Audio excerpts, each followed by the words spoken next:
everyone, it is Sophie the Sleep Coach here. Good to see you again. Today's video is going to be about sleep regressions.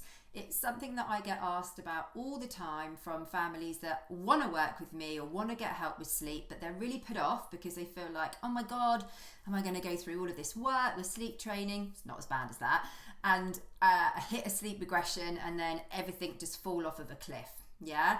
So I want to share with you today my experience with sleep regressions, why you don't need to be afraid of them, and why there aren't truly as many as what you think they are. So I'm going to dive into the main sleep regressions and then give you some help and some hints and some tips about how you can help to maintain sleep throughout these periods of change rather than regression. Let's dive in. So firstly, what is a sleep regression? Now, I want to make it really clear to you that sleep is just not suddenly going to fall off of a cliff without anything having kind of created that change within your baby or your child. Now, a sleep regression for me is always when your baby or your infant, your toddler, is going through a period of change and their sleep may be affected because of the changes that they're going through. So some of those changes might be physical change and development. Some of it might be cognitive, so their brain developing or they're learning new skills and new words.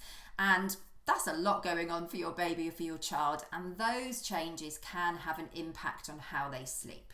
Okay, so it's not just something that is going to come along out of the blue and just whisk the rug from underneath you. But let's have a look at the first sleep regression, and this one every baby goes through, and this is the 4-month sleep regression. I'm going to give you some headlines here. I'm not going to go into too much of the detail around it because I have another video on that which you can check out my blog if you want to hear the further details on the 4-month sleep regression. But this is the first big change in sleep that you might experience as parents. And so newborn sleep is very different to the sleep that you get post the 4-month sleep regression. And the reason why is that as your baby hits that 4-month zone, it's not exactly at that time, but that zone, their body will start to produce melatonin, which is the sleep hormone, and they will also start to change their sleep cycles in the nighttime and start to have more adult-like sleep cycles. So that real distinct 90-minute sleep cycle, stirring and then moving into the next sleep cycle. And that can feel like, okay, as your baby is going through those sleep cycle changes, they might wake up every time they're changing. And that's where parents start sharing, oh my God, my baby was doing a really long stretch of hours and we thought we nailed it with sleep. And then all of a sudden, they've started waking up every hour or every 2 hours across the night time. That is because they're experiencing those changes in sleep cycle and the melatonin as well. Now, as I've said, this is a natural progression. It's not a regression, but it feels like sleep is regressing because sleep might have been quite settled before. If you were one of the lucky ones, if you were like me back in the day and many, many other parents out there, sleep might have been troubled right from the start or challenging right from the start. So you don't actually notice that 4-month sleep regression coming in because it's always been challenging. But the idea with this is there's nothing that you can do to change it. Welcome it. It's really great. It's a nice period of change for your baby. And you know that after this sleep regression, this is when you can start to really kind of set some sleep foundations for your baby, which will help to support their sleep skills as they grow older. Now, the next sleep regression, if you'll call it, I'm not going to call it an official sleep regression, but if you Googled it, you will absolutely find it, is when your baby is going to hit the 8, 9 or 10 month mark. And so I'm going to talk about now what happens for your baby at this time.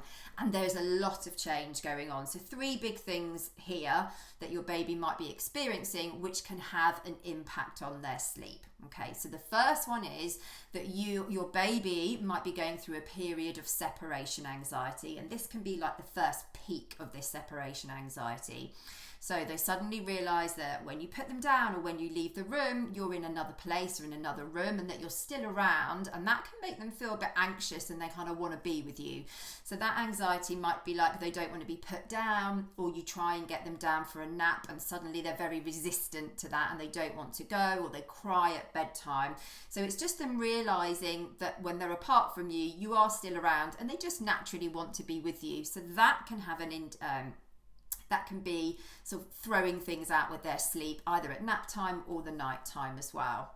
Now, the second thing that's happening around about this zone is like lots of physical change and development. Lots of babies will start to learn to crawl at this time. So anytime from 6, 7, 8 months onwards. But yeah, lots of babies will start to learn to crawl. Maybe they're starting to sit up by themselves in their cot. They're starting to pull themselves up, or for some of the lucky ones with my youngest daughter, she started to learn to walk at 10 months. So wow, that's a huge amount of change and development in a really short period of time. So for Tinker especially, she was crawling at 7, 8 months and then fully walking by, kind of 9.5, 10 months. So that was like a huge amount of change for her. So learning these new skills your baby's excited by it. They're like, wow, I can pull myself up. I'm a little bit more independent. I want to practice all of this stuff. And I might do that when I go into my cot, or coupled together with your bit of separation anxiety and the fact that I've learned to stand up in my cot means that, no, pick me up out of the cot. I don't want to go to sleep. I don't want to be separated. And now I'm going to stand and put my arms out and scream at you to pick me up. So you can see how it is these changes that are disrupting sleep, not because something has happened within their body that has just knocked sleep out from underneath them. And then the third big thing that is happening around this zone as well is changes in their napping. Okay, so if you are one of the lucky ones again, your baby should still have been taking that third little cat nap towards the end of the day. And that for me should drop away in months 8 or months 9. So there's an 8-week period there. Often many babies will have dropped it too early, and that might have made sleep a little bit more easier for you to manage. Maybe if they were like 6, 7 months old. So like my first daughter, my eldest daughter, she had totally dropped that third nap by the time she was 6 months, and she was doing 2 20-minute naps a day. So way, way below what she should have been having, and it made her super tired. So what I see tend to happen is that maybe a baby has dropped their third nap a little bit early, or they've dropped it at the right time, but it's a period of transition because suddenly they now need to stay awake for longer periods in the day.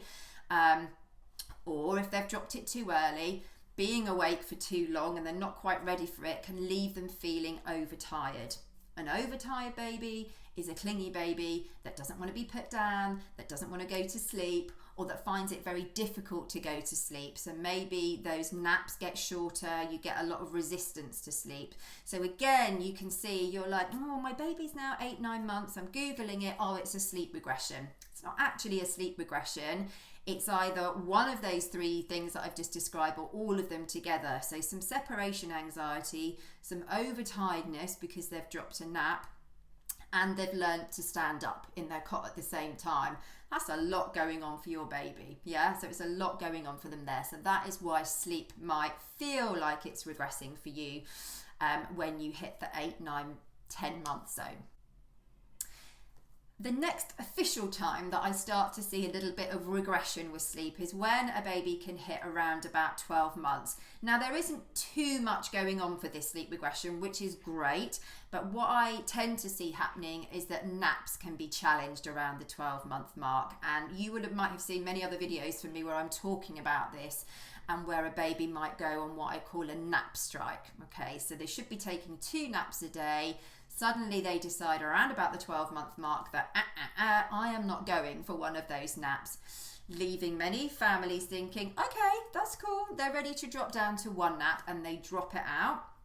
That leaves their baby very, very tired, and then we start to see some resistance to sleep, or them waking up in the night time because they're overtired, because they've dropped that nap too soon. Okay, so me officially, that dropping down to 1 nap shouldn't happen until a baby is 15 to 18 months. And a little bit later on in this video, I'm going to share with you what you can do to help your baby go through this mini sort of sleep regression that happens at 12 months and how you can keep naps on track. So the next sleep regression that you might experience is around about 18 months. And now for some of you, this might be the most challenging sleep regression that you will face, apart from the 4-month sleep regression. And Again, it might happen, it might not happen. So talking about me specifically and talking about the families that I work with, some children will sail through this and sleep will not be challenged at all. Other families will really experience this 18-month sleep regression hitting hard.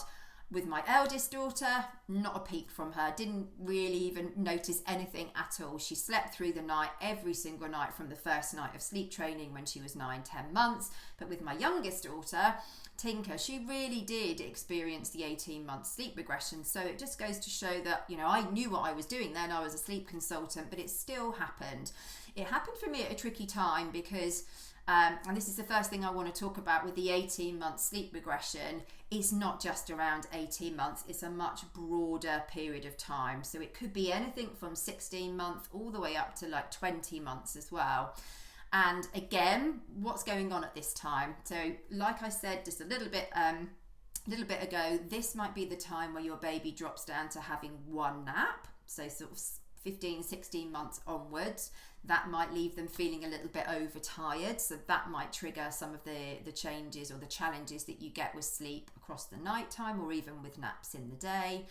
I also tend to see that babies might start to speak a little bit more and to come up with some more words, or to start, you know, stringing a few words together and talking in mini sentences. So again, a cognitive development, and that can have an impact on their sleep. But the big overarching thing that I tend to see around this age as well is that suddenly you have a toddler, and 18 months or around about that time is right in the middle of them starting to test and push boundaries. And what I tend to see with the 18-month sleep regression is that you put your baby into their cot, you put your toddler into their cot, they will not go to sleep. They will be screaming and shouting and wanting to get out. And the difference for you as a parent is that you might have been able to deal with that challenge when your baby was 9 months. They couldn't stand up in their cot, they were laying down, they were in one place. But suddenly you've got a child that can actually be shouting mama or no or get me out, or just a few words, and communicating and having a lot of energy to be able to communicate the fact that they don't want to go to sleep, or, you know, they want to be out of the cot. It can feel very, very different because they can be very persistent, toddlers, as I'm sure you experienced if you have a toddler yourself or more than one child. And there's also another little peak of separation anxiety around this time as well. This one can hit hard, really hit hard, because how you respond and how you deal with this sleep regression can have a huge impact onto what happens with sleep after that. So what I tend to find is that a toddler will be screaming and shouting, doesn't want to go into their cot, and I find that many parents come back into the bedroom or end up sitting by the side of the cot and holding the hand of their child if they're able to keep them in the cot, or they're just not able to keep them in the cot at all, and that actually they pick them up and they end up falling asleep with them in their arms or rocking them again. And then trying to get an 18-month-old toddler back into the cot when they're awake can be really, really challenging. And that can sort of spiral out of control, and it leads on to other challenges. So like I say, that 18-month sleep regression can be a big one. It hit us hard because it happened around about the time we went on holiday and we were sharing a room. And so, you know, I had to respond to her. We were all in the room together. So that sort of peaked a little bit, but when we got back home, it was like, right, we need to get sleep back on track now. So yeah, for me, the biggest sleep regressions that you'll probably will experience are the 4-month one and that 18-month one. But there is another little one that I see after this one, really the final one for me, which is the 2-month sleep regression, and it's very similar to the 12-month sleep regression. Again, linked to development. Another burst in speech development that I see around about the 2 years old mark. And again, it links through to napping. So you may well find that your toddler goes through another period of nap strikes. They just don't want to nap at all at that age. And you think, okay, just like the 12-month one, they're ready to drop it. You drop it too soon. And then suddenly, well, maybe no, not suddenly actually, it's the opposite to that. You start to get maybe easier bedtime. So you think, oh, this is great. They're absolutely shattered. You know, they're going to sleep. It's all going nicely. But what that tends to happen then is that you start to see sleep challenges creeping in a little bit later down the line, so maybe a month later or 6 weeks later, because that tiredness from not napping has built up. You're then starting to see sleep regressed in another area. So I hope that all makes sense for you. Shortly, I'm going to be diving in and giving you some hints and tips about how you can help your baby or your child to go through these sleep regressions, and some things that you can do to really maintain their sleep throughout these times.